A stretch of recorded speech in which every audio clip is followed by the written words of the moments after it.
In the east, beyond the mountains and across the shifting tides of empire, there once stood a city of legend, Constantinople.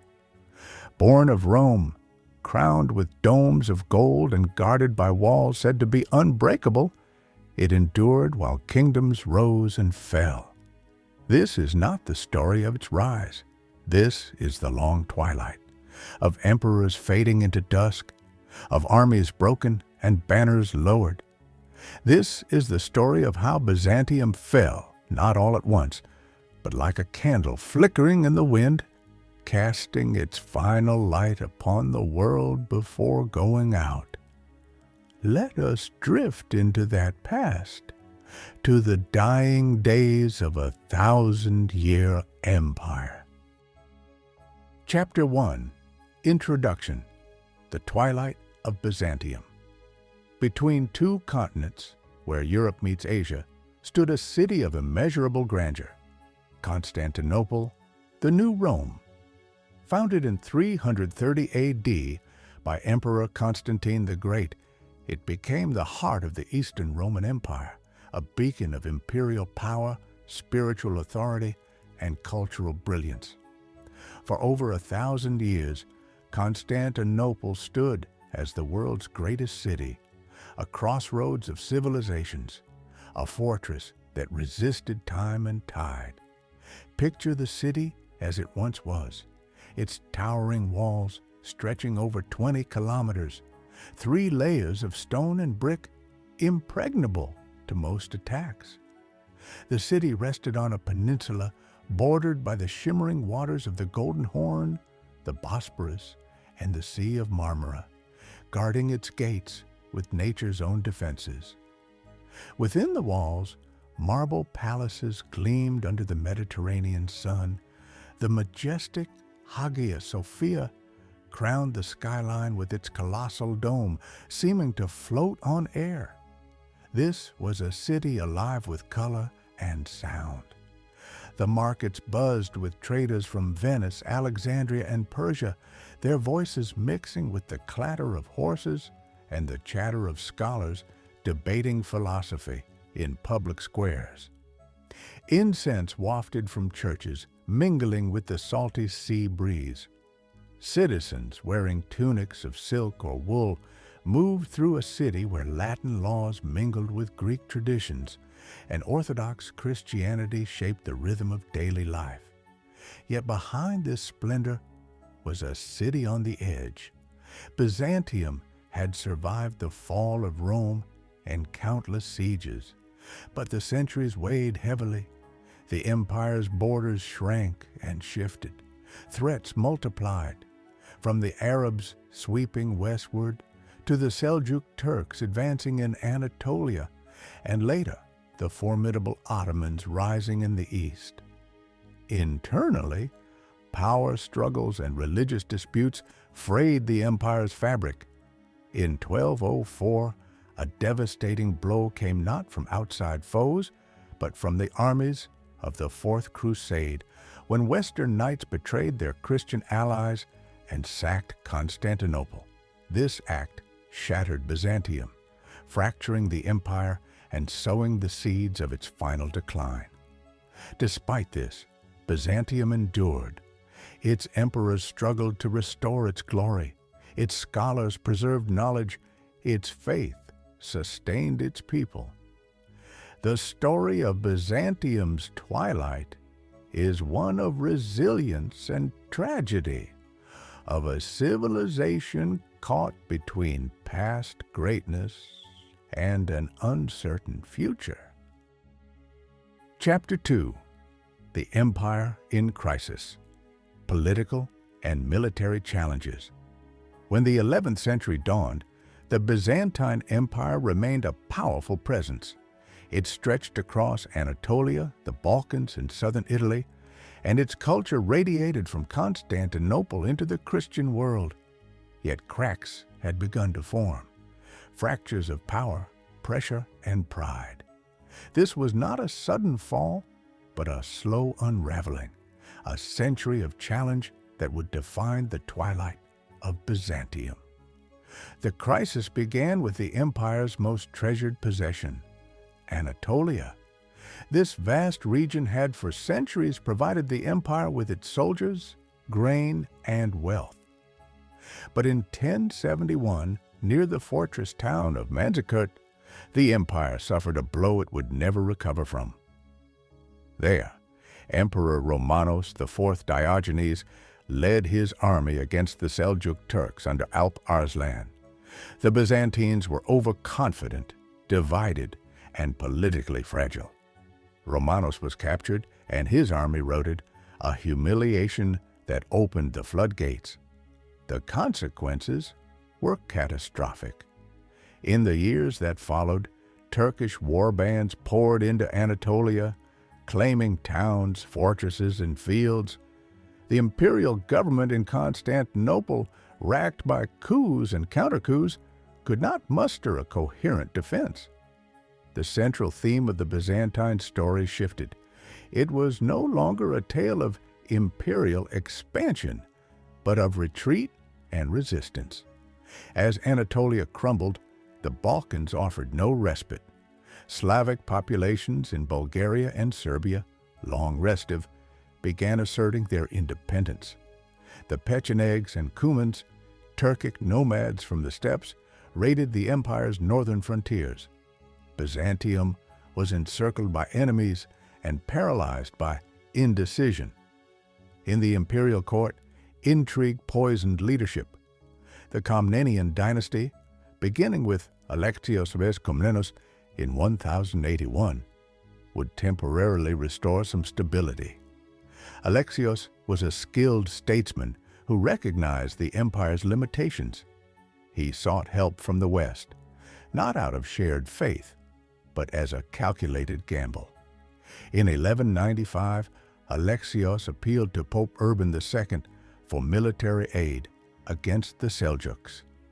The result was the First Crusade, a torrent of knights and pilgrims who marched through Byzantine lands en route to Jerusalem.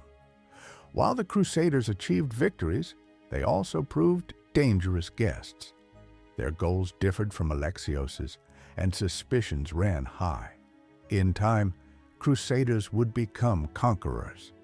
Still, the Komnenoi slowed the empire's collapse. Alexios, and later his son John II and grandson Manuel I, restored some authority.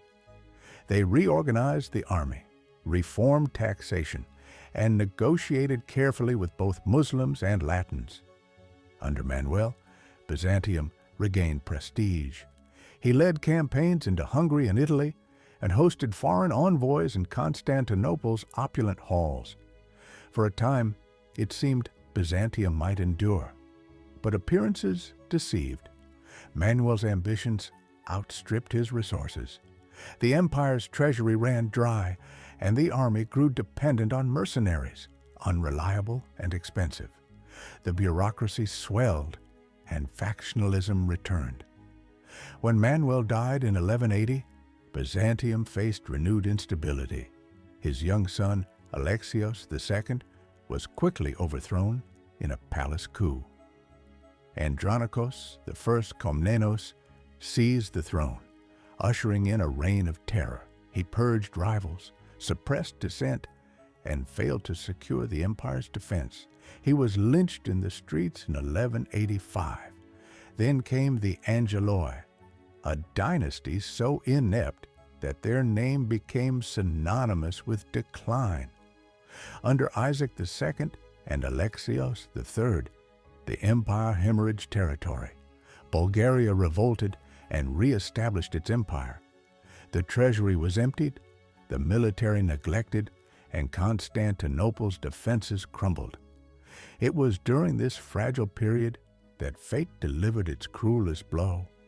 In 1204, the Fourth Crusade, diverted from its original goal in the Holy Land, descended upon Constantinople. The reasons were complex. Debts owed to Venice, internal Byzantine succession disputes, and the allure of wealth behind the city's walls. The result was a calamity. The Crusaders breached the city's walls and looted it for 3 days. Churches were desecrated, civilians slaughtered, and treasures carried off, including relics, icons, and manuscripts. The Hagia Sophia was ransacked, its altar torn apart. Horses were stabled in the church, the imperial library was scattered, gold and silver were melted down. The city, that had survived centuries of siege and hardship, was devastated by its supposed allies. The Latin Empire of Constantinople was established, led by Western nobles. Byzantium was shattered into fragments. In the West, the Despotate of Epirus claimed legitimacy. In the East, the Empire of Trebizond maintained its own traditions. But the most determined heirs to Byzantium gathered in Nicaea, in western Anatolia. There, under Theodore I Lascaris, the Empire of Nicaea became a beacon of recovery. Its rulers preserved orthodox traditions, rebuilt the army, and reasserted authority. The Nicaean emperors, especially John III Vatatzes and Theodore II, governed wisely. They restored prosperity, revived learning, and prepared for a return to Constantinople. In 1261, that goal was achieved. Michael VIII Palaiologos, a shrewd and ruthless general, recaptured Constantinople from the Latins. The city was a ruin, depopulated, its churches in disrepair, its palaces gutted. Yet the empire was reborn, in name if not in strength. Michael VIII ruled with ambition, seeking to reassert Byzantine power across the Aegean. But his focus on the West alienated the Orthodox clergy, especially after his controversial decision to reunite the Eastern and Western churches at the Second Council of Lyon in 1274. Most Byzantines rejected the union, seeing it as a betrayal. Michael's successors inherited a fragile realm. His son, Andronikos II, attempted reforms, but struggled to stem decline. He disbanded parts of the navy to save money, leaving the Aegean vulnerable to piracy and Turkish raids. His reign saw the rise of the Ottoman Turks, a new and dangerous force on the empire's eastern frontier. The Ottomans, originally a small principality among many in Anatolia, were disciplined, adaptable, and driven. Under Osman IV and his successors, they expanded quickly, taking Byzantine towns and fortresses with alarming ease. The Byzantine military, stretched thin and underfunded, could not stop them. Andronikos II's reign was further marred by civil war with his grandson, Andronikos III.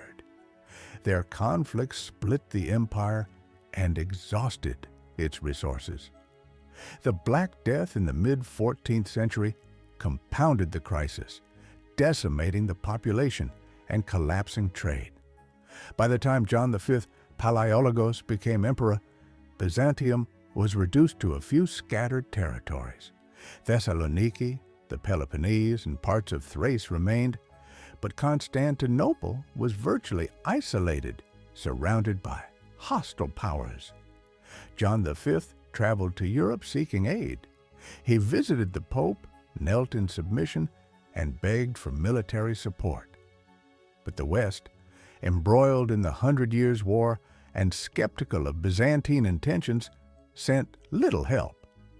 The Ottomans, under Murad I, continued their advance. They crossed into Europe and defeated a coalition of Serbs, Bulgarians, and Hungarians at the Battle of Kosovo in 1389. Byzantium could do nothing but watch. Now, a tributary state, the empire paid annual tribute to the sultans, its emperors serving as glorified governors. The once proud empire now relied on Ottoman permission to crown its own rulers. And yet, Byzantium persisted. Scholars continued to write. Monks prayed in half-empty churches. The Hagia Sophia echoed with chants. Even as darkness fell, the candle of Byzantium flickered, fragile but still lit. Chapter 3. The Final Century, Decline, Desperation, and the Fall of Constantinople.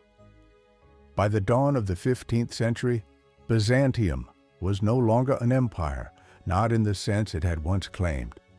Its borders had withered to little more than Constantinople itself, a few fortified towns along the Aegean, and the Morea in the Peloponnese. The empire had become a shadow, clinging to its legacy, its palaces empty, its treasury thin, and its diplomacy desperate. The Byzantines were living amidst ruins, architectural, political, and spiritual, with the ghosts of past emperors and lost provinces haunting every stone. But they had not yet disappeared. The Paleologan emperors of this final era were men of learning and sorrow, educated, eloquent, and often painfully aware of their helplessness. They negotiated endlessly with the rising Ottoman sultans, made overtures to the Latin West, and tried to balance diplomacy, faith, and pride, often sacrificing one for the sake of another.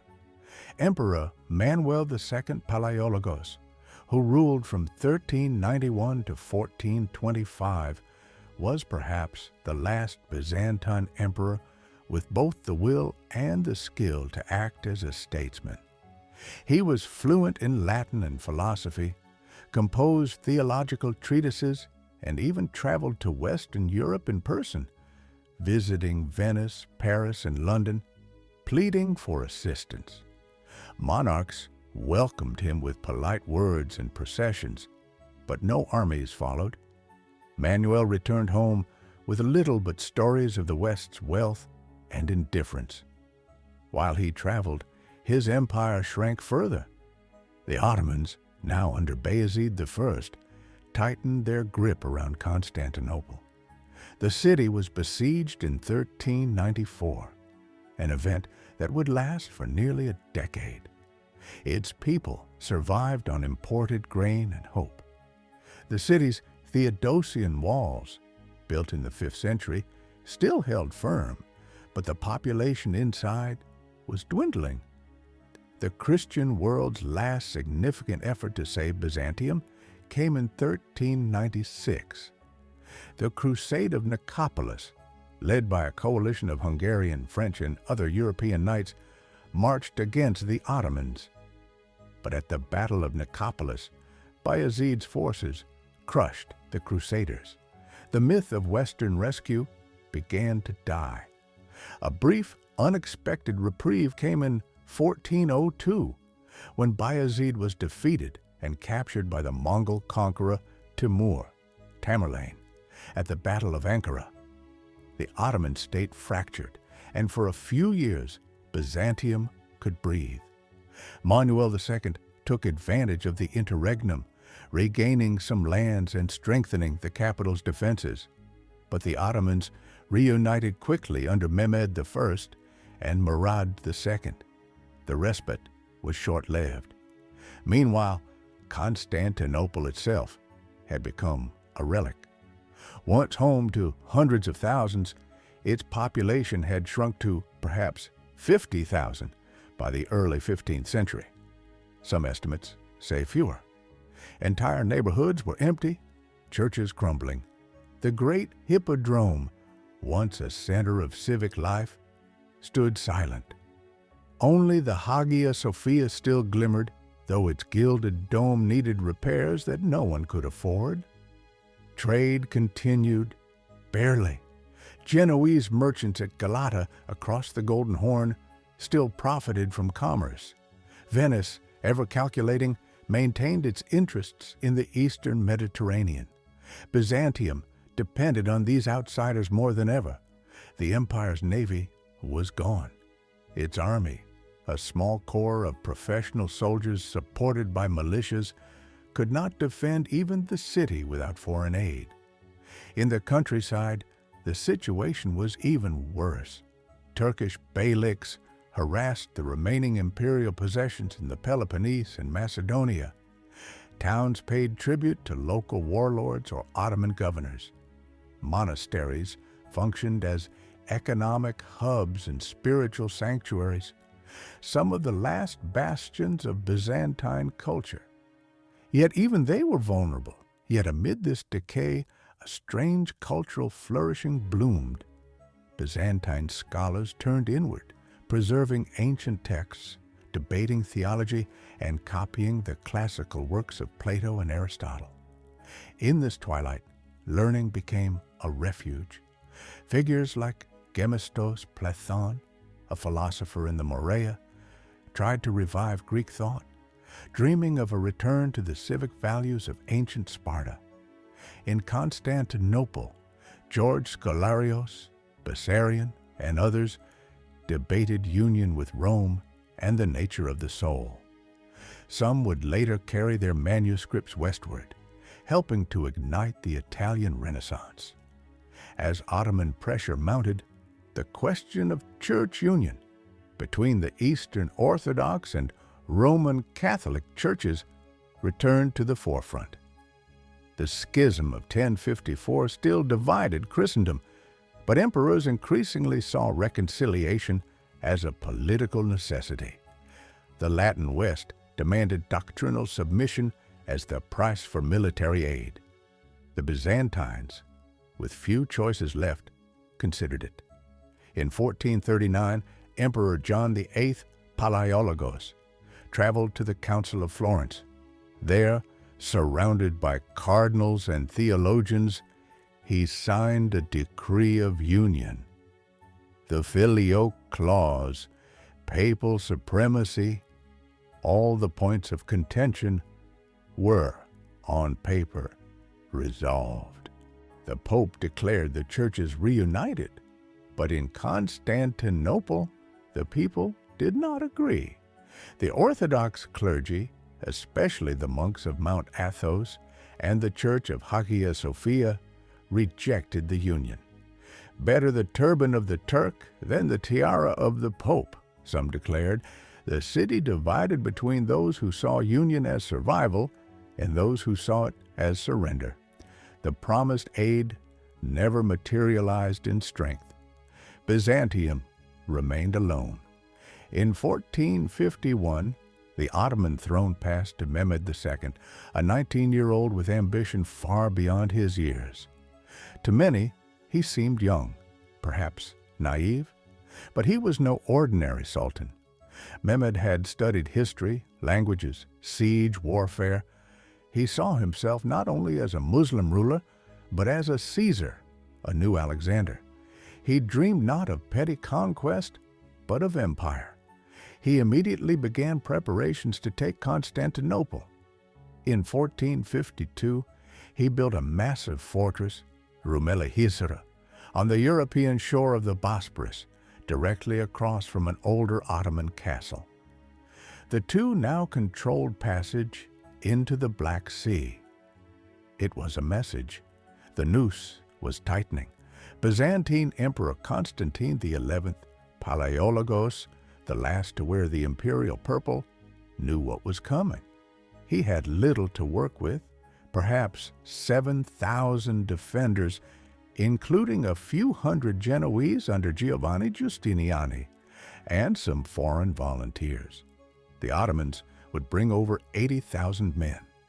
Still, Constantine prepared. He repaired the ancient walls, stocked supplies, and prayed. He rejected offers to flee, declaring his intent to die with the city. On April 6, 1453, Mehmed's army arrived before the Theodosian walls. Siege engines, bombards, infantry, and cavalry assembled in silence. Among them was a monstrous cannon built by a Hungarian engineer named Orban. It could hurl a stone weighing over half a ton.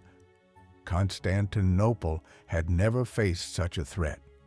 For weeks, the bombardment shook the earth. The walls cracked but held. The defenders repelled assault after assault.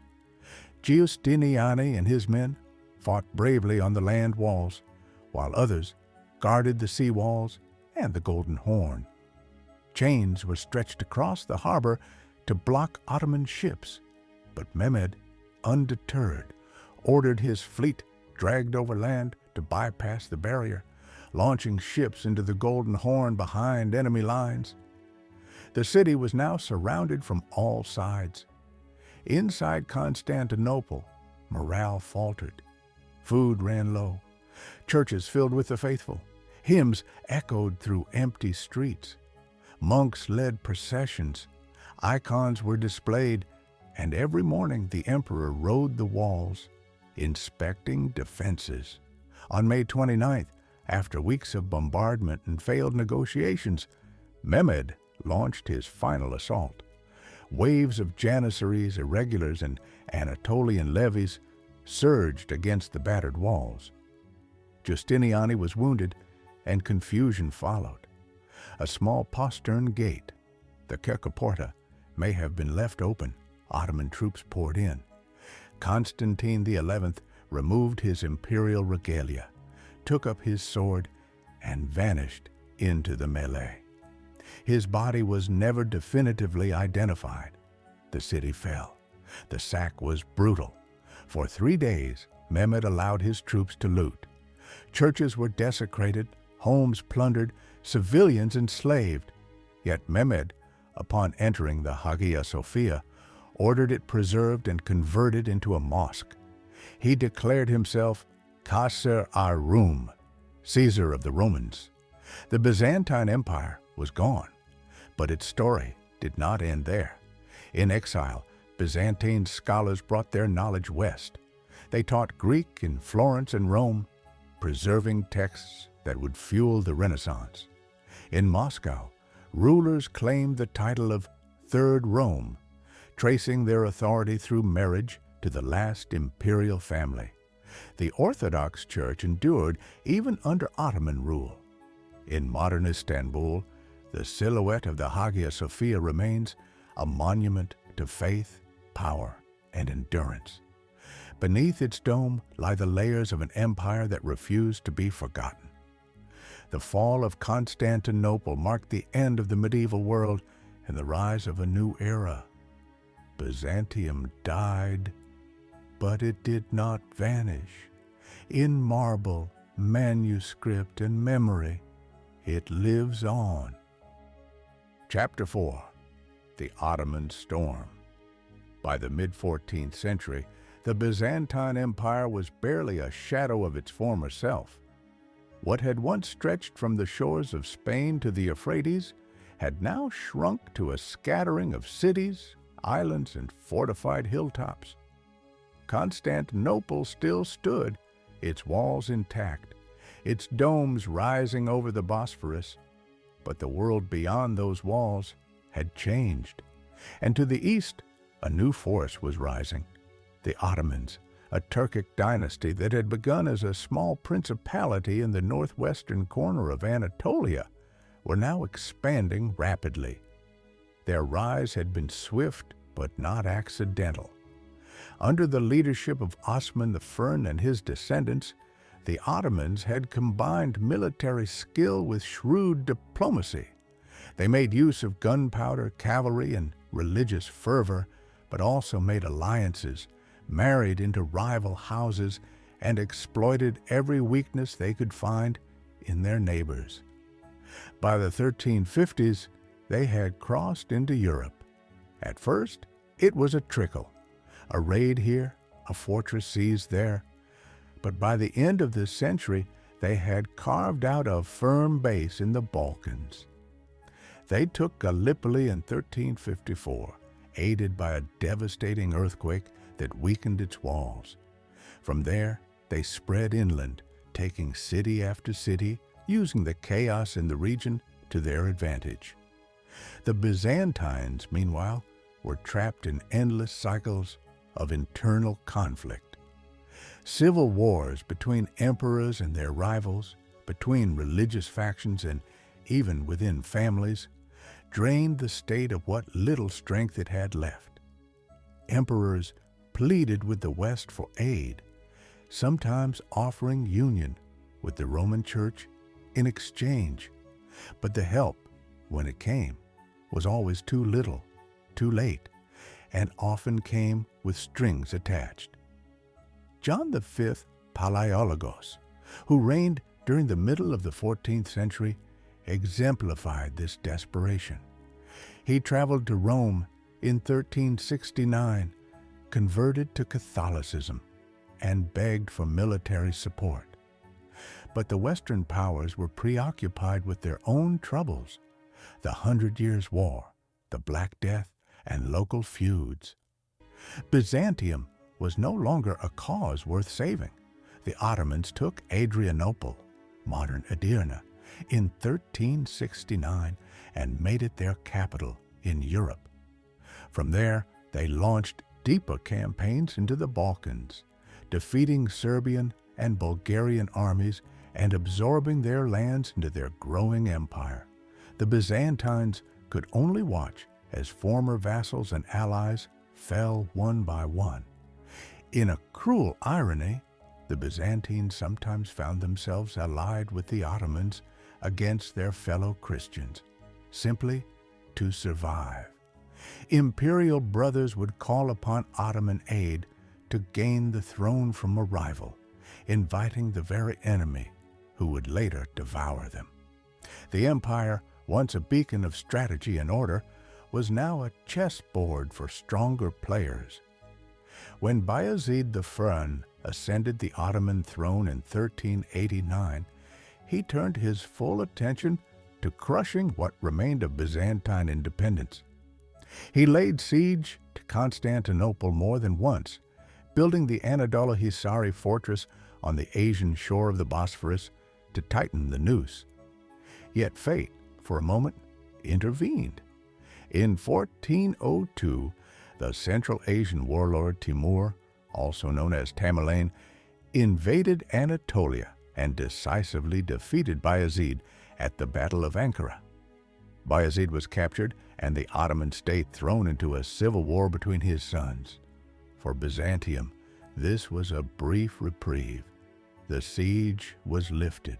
Some lands were regained, but the breathing space would not last. Over the next few decades, the Ottomans regrouped.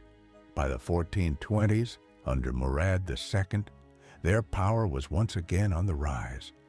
Byzantium, now under the rule of the last dynasty, the Palaiologoi, could do little more than fortify its walls and hope for a miracle. The emperor, John VIII Palaiologos, like his father and grandfather, turned again to the west. He attended the Council of Florence in 1439 and accepted the union of churches. In theory, this meant help from the Latin West. In practice, it sparked unrest among his own people who viewed it as a betrayal of orthodoxy. The Ottomans, meanwhile, had surrounded the empire like a ring of iron. Thessaloniki had fallen. The Morea, the last substantial Byzantine holding in Greece, was under constant threat. The once proud empire was now a few cities and strongholds, strung together by hope and memory. The world had turned, and Byzantium stood still, clutching its past while the future marched with banners of crescent moons. Chapter 5. The Final Siege. In 1451, a new Ottoman sultan took the throne, a young man of just 19 years, but one with grand ambition and ruthless drive. His name was Mehmed II. From the start, he made it clear that he intended to finish what his ancestors had begun. Constantinople, the city that had long eluded Ottoman conquest, was his prize, not merely for strategic reasons, but for the weight of symbolism it carried. The seat of Roman emperors, the heart of Eastern Christianity, the jewel of two continents, it would be his. The Byzantines, now led by Emperor Constantine XI Palaiologos, could see the storm coming. They knew their situation was dire. The empire now consisted of Constantinople itself, parts of the Peloponnese, and a few scattered islands. The city's population had dwindled, perhaps no more than 50,000, and many districts within the massive walls had been abandoned. Its treasury was nearly empty, and the mighty Theodosian walls, so often the salvation of the city, were aging and in need of repair. Still, Constantine XI did what he could. He reinforced the walls, secured what grain he could, and begged once more for aid from the west. A few ships arrived, Genoese, Venetian, and a scattering of other allies.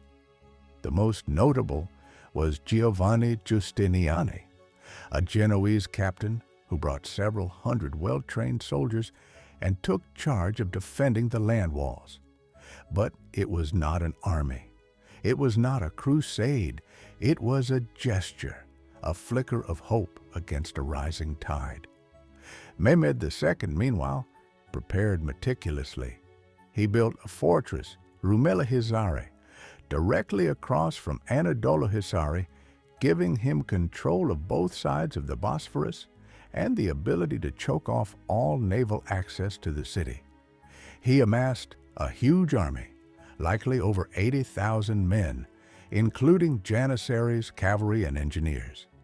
With him came a new and terrifying weapon, massive cannons, including one built by the Hungarian engineer Orban.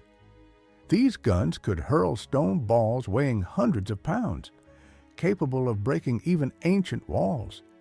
The largest cannon was so immense it required dozens of oxen and hundreds of men just to transport. On April 6, 1453, the siege began. For nearly 2 months, the city held out. Day after day, the cannons roared, shaking the ground and reducing sections of the walls to rubble. The defenders, vastly outnumbered, patched breaches, repelled assaults, and prayed. The navy blocked the Golden Horn with a great chain, and ships manned by Greeks and Italians harassed the Ottoman fleet. Giustiniani's men proved infallible in repelling attacks and maintaining morale. Mehmed tried everything. He built siege towers, dug tunnels, and even executed one of the most daring feats of logistics in the siege, dragging ships overland on greased logs around Galata to bypass the chain, blocking the harbor. The sight of Ottoman ships appearing within the Golden Horn shocked the defenders, who now had to worry about attacks from both land and sea. The defenders responded with fire, counter-tunnels, and fierce determination. The emperor himself was a constant presence on the walls, rallying troops, inspecting defenses, and boosting the morale of his outnumbered citizens.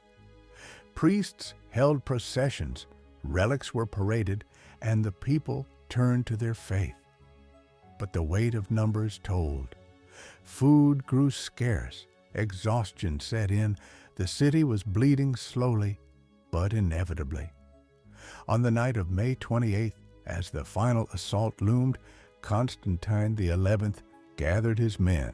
He walked the walls, spoke with his commanders, and attended a final liturgy in Hagia Sophia. Some say he asked for forgiveness from his people. Some say he simply prayed in silence. He was not just defending a city, he was standing for a legacy, for a world soon to vanish. In the early hours of May 29th, the Ottomans attacked. Waves of infantry battered the walls. The defenders held for hours, repelling attack after attack. But a breach was made near the gate of St. Romanus. Giustiniani was wounded and withdrawn. Panic spread. Gaps appeared in the lines. Constantine, clad in imperial armor, was last seen fighting in the melee. Refusing to flee, he cast off imperial regalia and plunged into battle. He died with sword in hand alongside his soldiers and citizens. the city fell. For 3 days, the Ottomans looted and slaughtered. Churches were desecrated, treasures seized, and centuries of legacy shattered in moments. But Mehmed, as conqueror, soon restored order. He entered Hagia Sophia and ordered its conversion into a mosque. He spared many of the population, offered protection to artisans and craftsmen, and began to remake the city as the new capital of his empire. Schools, markets, mosques, and homes were built anew. Constantinople had fallen, and with it, the last echo of Rome. The 1,000-year empire had come to an end in fire and blood, but also with the dignity of its final defenders. Chapter 6. Echoes of an Empire. The fall of Constantinople sent shockwaves through Europe and the world. Though diminished and beleaguered for centuries, Byzantium had been a living link to the Roman Empire, a reminder of a world of emperors, senators, and imperial law. Its collapse was not merely a political event, it was the end of an age. In the East, the Ottomans now stood as the dominant power. They controlled the Bosphorus, commanded a vast and growing empire, and had inherited the imperial seat of Constantine himself. Mehmed II styled himself as Caesar of the Romans and ruled from Constantinople, now Istanbul, with imperial grandeur. In his court, both Ottoman and Byzantine customs were blended. He patronized scholars, rebuilt infrastructure, and aimed to present his new empire as a legitimate successor to both Roman and Islamic legacies. The Orthodox world reeled. Many Greeks fled west, bringing with them books, manuscripts, and knowledge. Some became teachers in Italy, helping to spark what we now call the Renaissance. The revival of Greek learning, of Plato, Aristotle, and ancient science, was in part a gift from Byzantium's death. Thus, even in its collapse, the empire gave birth to something new. In Russia, the idea of Moscow as the Third Rome began to take hold. If old Rome had fallen to the barbarians and new Rome, Constantinople, had fallen to the Turks, then perhaps Moscow was next in line to carry the light of orthodoxy. The czars of Russia would claim to be heirs to Byzantium's mantle. Ivan III married Sophia Palaiologina, a niece of the last emperor, strengthening that claim with blood. The city itself changed. New mosques rose beside old cathedrals. Greek speech faded from the markets. The Ottomans rebuilt walls, restored aqueducts, and repopulated neighborhoods. Mehmed II welcomed Christians, Jews, and Muslims to resettle the city. Over time, the city became a thriving capital once more, no longer Byzantine, but not wholly detached from its past. The bones of Byzantium were buried beneath a new empire, but they remained part of the foundation. And yet, the legacy lingered. Byzantium had been more than its armies, its emperors, or its walls. It had been a crucible of cultures, Hellenistic, Roman, Christian, and Eastern. It preserved texts that would have otherwise vanished. It developed law, theology, and art that shaped both Europe and the Islamic world. The dome of Hagia Sophia, the iconography of Orthodox Christianity, the echoes of Greek philosophy, these were Byzantium's gifts. For over 1,000 years, it had endured. In palaces and monasteries, on battlegrounds and council floors, it had wrestled with history and survived. It had seen the rise and fall of Goths, Arabs, Crusaders, and Mongols. It had held the line when all others fell. And though its end was violent and final, the memory of Byzantium did not fade. Its mosaics still shimmer in old chapels. Its symbols still adorn the flags of Orthodox lands. and in the quiet libraries of Europe, the thoughts of its scholars still breathe. A ghost empire, yes, but not a forgotten one. The last embers of Byzantium have long gone cold. Its walls lie broken. Its emperors sleep beneath dust. But still, its voice echoes in the domes of distant churches, in forgotten manuscripts, in the myths of nations. What is lost is not always silent. And in the stillness between history's louder chapters, Byzantium waits, timeless, luminous, remembered. If this journey stirred your thoughts, leave a trace behind. Comment what you would have missed most if you lived in the final days of the empire, the ringing of Hagia Sophia's bells, the scent of incense, the flicker of gold and candlelight, or perhaps just the silence between prayers. There are more stories waiting in the shadows of old Europe, and many dreams yet to be dreamt. Thank you for listening. Until next time, sleep well and let the past whisper gently as you rest.